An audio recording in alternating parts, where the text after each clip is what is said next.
Hello friends. Media mature के YouTube channel the zero में एक बार फिर आप सभी का हार्दिक स्वागत है। आप देख रहे हैं अपना लोकप्रिय कार्यक्रम अगेंस्ट PACLL। तो चलिए साथियों, हमने पिछले वीडियो में देखा था कि किस प्रकार से इन लोगों ने मूर्ख बनाया है, कुछ जानकारी अपने हिसाब से ऐसे ही देकर, और खुद ही को नहीं पता कि ग्राहक क्या चाह रहे हैं क्या नहीं चाह रहे हैं। उल्टा सेबी से जानकारी मांग रहे हैं कि मेरे इस ग्राहक की डिटेल दो। आगे हमको देखना था कि आखिर इन 500 सैंपलों से सेबी ने निष्कर्ष क्या निकाला। तो ये है अगले पन्ने में। तो सेबी कोई भी जानकारी आगे बढ़ाने से पहले, कोई भी प्रोसीडिंग आगे बढ़ाने से पहले इस विषय में सबसे पहले अब अपना ये ऑब्जर्वेशन आपके साथ शेयर करना चाहती है। यानी वो बहुत डिटेल में आपको डीपली, बहुत गहराई से समझाने का प्रयास कर रही है इन 500 सैंपलों वाली बात। और इन 500 सैंपलों के साथ साथ जो भी उन्होंने अन्य दस्तावेज इन 500 ग्राहकों के सौंपे वो, और जो भी अन्य दस्तावेज इनको सौंपे गए, यानी वो एक एक क्लियर कट बात करना चाहती है कि जब ये 92 पेज का ऑर्डर कोई भी निवेशक पढ़े तो वो कहीं से भी ये ना सोचे कि सेबी ने कंपनी पर बैन लगा के गलत किया है। एक एक चीज़ वो क्लियर कर रही है। सबसे पहली चीज़ इन्होंने गौर की कि जहाँ भी एप्लीकेशन फॉर्म में लिखा रहता है कि भाई आप प्लान सेलेक्ट करिए, कौन सा प्लान आपको चाहिए, फिर यहाँ दो ऑप्शन रहते हैं, एक FD एक RD, फिक्स्ड डिपॉजिट और रिक्योरिंग डिपॉजिट। जिससे सबसे पहला तो ये साबित ही हो जाता है कि भाई PACL का काम ही है मनी मोबिलाइजिंग स्कीम का। यानी वो जो स्कीमें दे रही हैं वो सिर्फ पैसे के आदान प्रदान का दे रही है। पैसा आप हमको दीजिए, कुछ समय बाद हम पैसा आपको देंगे। जहाँ भी बैंक में जाते हैं आप, चाहे FD कराते हैं चाहे RD कराते हैं, तो वहाँ जब आप पेमेंट करते हैं तो आपको 5 साल बाद प्लॉट या कोई अन्य सामान नहीं मिलता है। पैसा देंगे, उसमें उतना ब्याज जोड़ के, उतना कुछ भी परसेंटेज वो निर्धारित करते हैं, इस दर से आपको ब्याज देंगे और कुछ समय बाद जोड़ के आपको पैसा मिल जाएगा। FD और RD का सिस्टम ही ये रहता है। बैंक में जब भी जाना पूछने के लिए हमेशा FD RD के ही ऑप्शन रहते हैं। तो PACL में ये FD RD के ऑप्शन तो सबसे पहले ये क्लियर कर रहे हैं कि इनका काम CIS का है। दूसरी चीज़ ये बोल रही है PACL की रूल बुक के हिसाब से ये चलती है। PACL की एक रूल बुक बनी हुई है जिसके हिसाब से PACL काम करती है, और PACL की रूल बुक में ही एक सबसे बड़ा उद्देश्य लिखा हुआ है PACL के गठन का, मैक्सिमम रिटर्न ऑन इन्वेस्टमेंट। यानी जो एक ग्राहक निवेश करेगा PACL में उसको हमको मैक्सिमम रिटर्न देने हैं। मैक्सिमम रिटर्न मतलब कि जो उसको लौटाएंगे धनराशि, उसमें उसको ब्याज दर बहुत ज़्यादा मिले। बेनिफिट्स टू द कस्टमर, यानी उसका पहला उद्देश्य ही ये है कि हमको निवेश लेना है और निवेश पर हमको उसको ज़्यादा से ज़्यादा ब्याज देना है, ना कि प्लॉट देना है। तीसरी बात बोल रही है कि भाई PACL जो पैसा लेती है निवेशकों से उसको वो संपत्ति में लगा देती है, और रूल बुक के हिसाब से PACL जो भी संपत्ति लेती है वो लॉन्ग टर्म लीज पर लेती है, यानी लंबे समय के लिए लीज पर ले रही है, किराए पर ले रही है। और या तो ओनरशिप पे ले रही है, भाई या तो मेरी खुद की है या तो मैं किराए पर ले रही हूँ, आपको हर महीने में इतना इतना उसमें दूंगी। मतलब लीज को भी आप एक प्रकार से किराया ही समझ सकते हैं, लेकिन वो बहुत लंबे समय के लिए देते हैं, बहुत लंबे समय के लिए। तो वो, और अपने नाम से नहीं लेती, यूनिट होल्डर के नाम से लेती है। यानी कि आज राम मनोहर ने इसमें खाता खोला तो राम मनोहर के नाम से वो लेगी, अपने नाम से नहीं लेती है।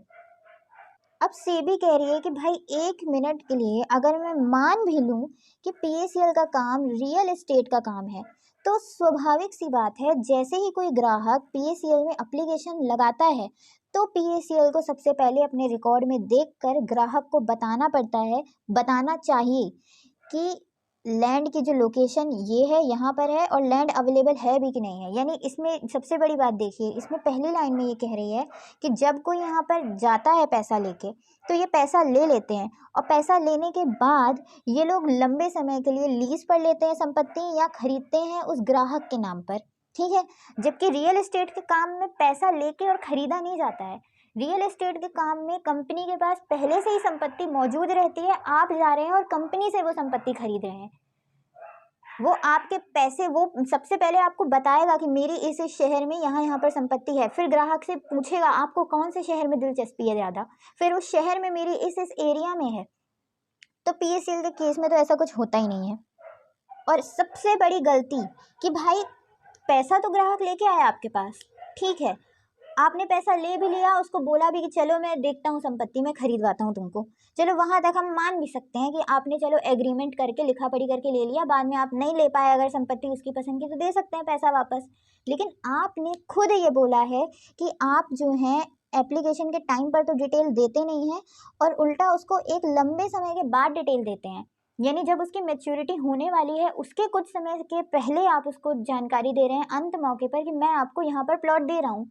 ये कोई बात नहीं होती। आप उसको प्लॉट देने वाले कौन होते हैं? वो पैसा लगा रहा है, वो आपको बताएगा कि मुझे यहाँ पे प्लॉट चाहिए। आपको उससे पूछना पड़ेगा कि आपको प्लॉट कहाँ पर चाहिए। ग्राहक को हम ये नहीं बोल सकते कि तमिलनाडु में रखा है, ले लो जाके प्लॉट। आपको उससे पूछना पड़ेगा कि आपको कहाँ चाहिए प्लॉट, और फिर आपको उसको वो प्लॉट देना पड़ेगा। तो आपका तो ये सिस्टम ही गलत है। मैच्योरिटी के समय तो उसको बता रहे हो यहाँ पे प्लॉट मैंने अलॉट किया है, तुम अपनी मर्जी से कैसे प्लॉट अलॉट कर सकते हो किसी को? तो इससे ये साफ जाहिर होता है कि पीएसीएल अपना पैसा संपत्ति वो पीएसीएल जब ग्राहक से पैसा लेती है तो उस पैसे से वो संपत्ति खरीद रही है, ना कि पहले से उसके पास संपत्ति और वो प्रोवाइड करा रही है। अब प्लॉट कहाँ है, कौन सा है, कुछ अता पता नहीं है, लेकिन बॉन्ड में सबसे पहले एक्सपेक्टेड वैल्यू ऑफ लैंड लिख दी इन्होंने। मतलब यही नहीं पता कि वो आपको संपत्ति देगी कहाँ, तमिलनाडु में दे रही है, आंध्र प्रदेश में दे रही है, कहाँ दे रही है, कुछ नहीं पता। और जब आपने यहाँ पे पैसे भेजे वो पहले ही बता रही है कि 10 साल बाद प्रॉपर्टी की वैल्यू इतनी हो जाएगी। तो यहाँ पर भी यही लिखा है कि एक्सपेक्टेड वैल्यू तो आप उसको दे रहे हैं, लेकिन यही नहीं पता आपको कि संपत्ति कहाँ अलॉट हो रही है ऐसी स्टेज में, और दूसरी चीज़ उसकी लोकेशन क्या है। लैंड डिस्क्लोज किए बिना आप उसको बता रहे हैं कि उसकी एक्सपेक्टेड वैल्यू क्या होगी। यहाँ तक कि आप तो उसको राज्य का नाम भी नहीं बता रहे हैं कि मैं इस राज्य में आपको संपत्ति दूंगा। तो आप कैसे तय कर सकते हैं कि 10 साल बाद इस संपत्ति की क्या वैल्यू होगी? इसके अलावा पीएसीएल ने ये भी कहा कि भाई हम किसी को भी एश्योर्ड रिटर्न नहीं बताते हैं या लाभ नहीं बताते हैं, यानी जो रजिस्ट्रेशन जब आप करवाते हैं यहाँ पर जो पॉलिसी आपको मिलती है उसमें जो एक्सपेक्टेड वैल्यू लिखी है वो एक्सपेक्टेड शब्द ही बता रहे हैं कि ये उम्मीद है इतनी उसकी। मतलब वो आपसे वादा नहीं कर रहा है कि इतना ही आपको मिलेगा 10 साल बाद, वो एक्सपेक्टेड वैल्यू है। एक्सपेक्ट मतलब होता है उम्मीद करना, कि हमको आशा है कि कल इसकी वैल्यू इतनी हो जाएगी।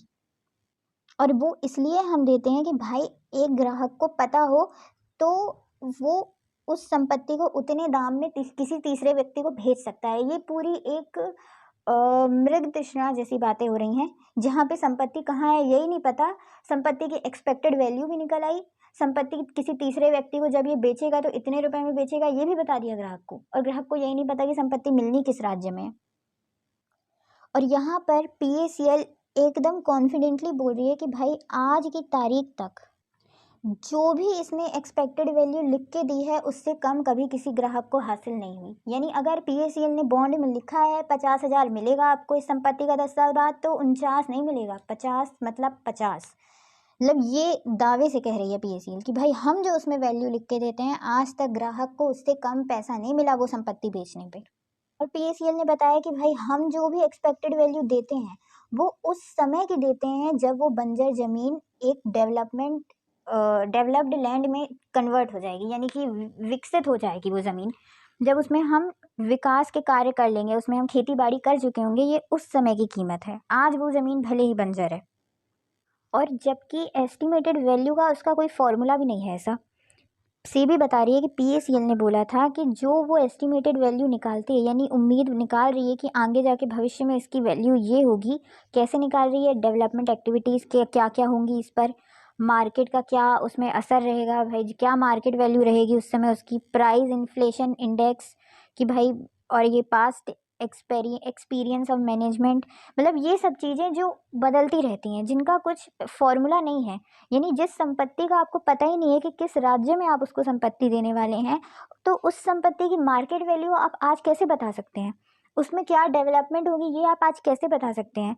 प्राइस इन्फ्लेशन इंडेक्स, ये महंगाई सस्ताई या पास्ट में जो भी उस पर एक्सपीरियंस रह चुका है आपका, ये सब आप कैसे तय कर सकते हैं आज? तो पीएसीएल अपनी ही इन बातों में उलझ चुकी है।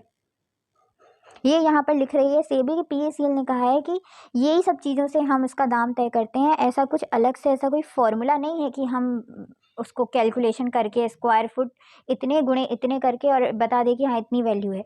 हम इन सब चीज़ों से पता करते हैं कि क्या वैल्यू हो सकती है उस संपत्ति की, जो आज संपत्ति अभी तक पीएसीएल ने ली ही नहीं है, ग्राहक को पता ही नहीं है। उस संपत्ति का दाम वो ऐसे अपने दिमाग में सोच के और आपको बाकायदा बॉन्ड में लिख के दे रहे हैं। इसको मैं कंक्लूड करने से पहले सेबी कह रही है कि मैं आपको पहले इसका बता दूं कैसे ये पीएसीएल ने हमको बताया कि हम कैसे संपत्ति, अभी ऊपर इन्होंने शॉर्ट में बताया, अब ये डिटेल में बता रहे हैं कि हमको आखिर पीएसीएल ने क्या ऐसा बोला जो हमको सबसे ज़्यादा खटका। कि भाई एक तो स्वाभाविक सी बात है, जो भी आप संपत्ति पर विकास कर वो भविष्य में करेंगे।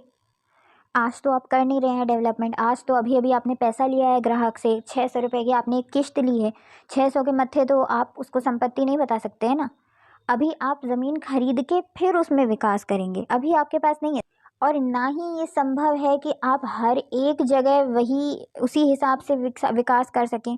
भाई ज़रूरी तो नहीं कि एक जगह पर अगर आपने 20,000 का अनाज बोया है तो दूसरी संपत्ति में भी 20,000 का अनाज हो सकता है उसकी मिट्टी की कुछ और क्वालिटी रही हो, उसमें वो बंजर, मतलब वो बंजर ही रहे हमेशा, आप उसमें चाहे कुछ भी डालते जा रहे हैं फर्टिलाइज़र, उसमें कुछ भी ना विकास हो, ऐसा भी तो संभव हो सकता है। कोई ज़रूरी तो नहीं है, आपके हाथ में जादू तो नहीं है कोई कि मिट्टी को आप सोना बना देंगे। तो जो मिट्टी अगर बंजर है, जो ज़मीन पूरे तरीके से बंजर हो चुकी है अपनी जड़ तक, उसमें तो कुछ विकास होगा नहीं। यानी भारतवर्ष में जहाँ जहाँ आपकी संपत्ति है हर जगह एक जैसा विकास तो संभव है नहीं। और दूसरी चीज़, जो आप ये प्राइस इन्फ्लेशन इंडेक्स की बात कर रहे हैं और पास्ट एक्सपीरियंस ऑफ मैनेजमेंट की बात कर रहे हैं, तो ये जो चीज़ें होती हैं कुछ, ये उस संपत्ति जहाँ पर स्थित है वहाँ जाकर, वहाँ आस-पास की लोकेशन देखकर कि वहाँ कैसे लोग रह रहे हैं, उनका क्या मानना है वहाँ उस संपत्ति के बारे में, वहाँ क्या-क्या फैसिलिटी है कि भाई कोई व्यक्ति वहाँ रहेगा, तो उसको आस-पास एक किराने की दुकान तो चाहिए ना। तो ये सब चीज़ें तो आप जब बताएँगे संपत्ति कहाँ है तब पता चलेगी। बैठे-बैठे अभी से तो हम नहीं सोच सकते ना कि उसके संपत्ति जो भी आप भविष्य में देने वाले हैं ग्राहक को, उसके पास किराने की दुकान है कि नहीं, सब्जी मंडी है कि नहीं, फर्नीचर की दुकान है कि नहीं, बारिश वहाँ पे समय पर होती है नहीं होती है, वो गर्म इलाका है, ठंडा इलाका है, ये आप पैसे कैसे बता सकते हैं? ये तो आप रजिस्ट्रेशन की डेट पर ये लिख के दे रहे हैं, ये आप बिना संपत्ति कहाँ पर है ये बताए कैसे तय कर सकते हैं उसकी वैल्यू? जो आप जिस बुनियाद पर वैल्यू देख रहे हैं संपत्ति की, वो बुनियाद ही गलत है आपकी।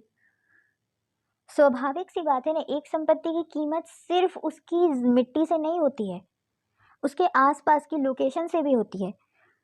अगर आसपास कुछ सुख सुविधाएं ही नहीं है तो इंसान वहाँ जाएगा कैसे? खेती बाड़ी के लिए भी वहाँ पर आपको पानी की व्यवस्था चाहिए, वहाँ जो व्यक्ति खेती बाड़ी कर रहा है वो खाना पीना कहाँ से लाएगा? तो आप क्या सोच के उसकी कीमत निर्धारित कर रहे हैं? तो इसका कुछ जवाब ही नहीं था। ये हो गया पेज नंबर 66। तो इससे ये साफ ज़ाहिर होता है कि सेबी ने कौन-कौन सी इसकी कमियाँ पकड़ी, और ये कमियाँ एक आम आदमी भी पकड़ सकता है, ये हम आप भी पकड़ सकते हैं। लेकिन जब इन प्रमोटरों ने आँखों पे पट्टी बाँध ली हम लोगों की ही कि चलो आँख में चोली खेलते हैं, तो उस समय हम अटक गए। अगर ये सब चीज़ें जो ये सेबी सब जाँच परख रही थी, ये एक दिन में नहीं जाँचा परखा है। ये 22 अगस्त 2014 को नहीं ये सब हुआ है। ये प्रश्न जब सेबी ने पीएसीएल से पूछे, पीएसीएल ने जवाब दिया, फिर सेबी ने उस पर फिर कोई एक ऑब्जेक्शन उठा के बोला, उसके जवाब में से निकाल के गलती, फिर पीएसीएल ने उसको जवाब दिया, फिर सेबी ने पूछा, फिर पीएसीएल ने बताया। तो ये एक पूरी प्रक्रिया रह चुकी थी। ये 2-3 साल से बहुत डीप मैटर चल रहा था। ये एक दिन में सेबी की नज़र में नहीं आया, ये सालों से सेबी की नज़र में चल रहा था। लेकिन जब भी सेबी कुछ ऑब्जेक्शन उठाती तो वो दस्तावेज नहीं दिखाते आपके प्रमोटर। आपके प्रमोटर सिर्फ बोलते अरे पीएसीएल की तो जहाँ तहाँ संपत्ति है, क्यों परेशान हो रहे हो? प्रमोटर का कहना ये था, दानगढ़ का सुनंदा माता का कहना उस समय ये था। ये कहना नहीं था कि सेबी बोल क्या रही है। भाई सेबी मना कर रही है क्या? सेबी बोली कि आपकी संपत्ति नहीं है जगह जगह? क्या सेबी ने एक बार भी कहा क्या कि भारत में पीएसीएल की संपत्तियां नहीं है? सेबी तो बोल रही है ना कि हाँ भाई तुम्हारी संपत्तियां हैं भारत में। वो जो प्रश्न कर रही है उसका स्पष्ट उत्तर दो। तो कुल मिला के आपको गुमराह करने के अलावा और कुछ नहीं किया गया। और अब जब तक आप इस पूरे 92 पेज के ऑर्डर को नहीं पढ़ लेंगे, आपको आगे का कोई रास्ता नहीं दिखेगा कि हमें आगे क्या करना है। जब ये पूरी पोल इनकी खुलेगी तभी हमें पता रहेगा कि हमें किस किस के विरुद्ध क्या क्या कार्रवाई करनी है, इन लोगों ने हमसे क्या क्या झूठ बोला, और हमको एआईएसओ संगठन, जनलोक प्रतिष्ठान जब हमसे बोले कि हम आपकी लड़ाई लड़ रहे हैं तो हमारे पास प्रश्न होने चाहिए उनसे पूछने के लिए कि आपने हमारी लड़ाई जो इतने सालों से लड़ी है, क्या उसमें आपने इस पॉइंट पर कुछ आवेदन, कोई शिकायत की है कि नहीं की है? क्या 22/8/2014 के ऑर्डर पर कोई भी आवेदन, कोई भी शपथ पत्र, कुछ भी ग्राहकों की तरफ से AISO संगठन ने या जन लोक प्रतिष्ठान ने किसी भी कोर्ट में लगाया है कि नहीं लगाया है? अगर नहीं लगाया तो फिर काहे की लड़ाई लड़ रहे हो? ये प्रश्न पूछने के लिए ये जानकारी होना अति आवश्यक है। तो चलिए साथियों, फिलहाल के लिए बहुत बहुत धन्यवाद। जय हिंद, जय भारत।